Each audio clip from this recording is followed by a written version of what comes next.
Hi. So in my English class about 3 weeks ago, we were assigned to read The Fault in Our Stars by John Green. And for about that amount of time, I'm sure everyone else in my class's lives have looked something like this. But for the most part, my entire life has revolved around nothing but this.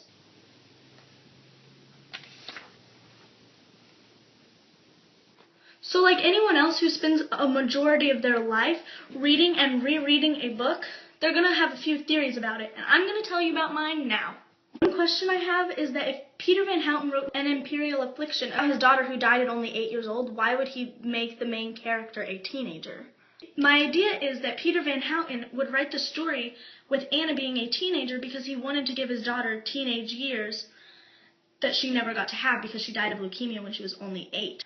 With that being said, my next question is that if Peter Van Houten was trying to write a novel giving his daughter life, why would he end it with her dying? See, I think Peter Van Houten originally started writing An Imperial Affliction to help him try and cope with his recent divorce and the passing of his only daughter. Near the end of the book, I think that he realized that it wasn't helping him cope, so he just ended it mid-sentence, so he didn't even have to finish the book. He could just get it over with and published and sold. Which would explain why he would say something along the lines of, "I disavow everything in that putrid novel." The third topic is about why Peter Van Houten would say, "Sick children are fated to live out your final days as the child you were diagnosed, the child who still believes there's life after a novel ends."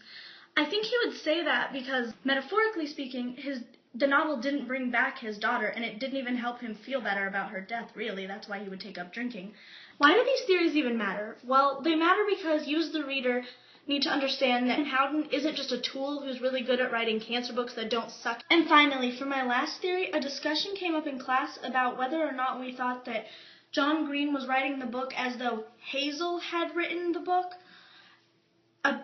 for Augustus, and why she would have done that if we believed that. And I decided that if I do believe that I think Hazel would have written the book for the same reason that Peter Van Houten wrote An Imperial Affliction.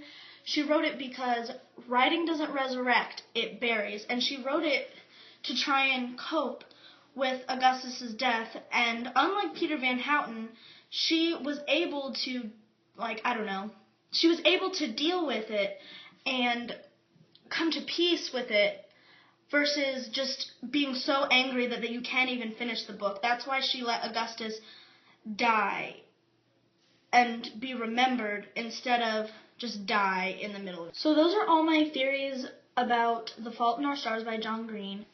Unfortunately, I'm not John Green, so I don't actually know all the meaning behind everything, but that's what I think. Feel free to comment what you think, and thanks for watching. Bye.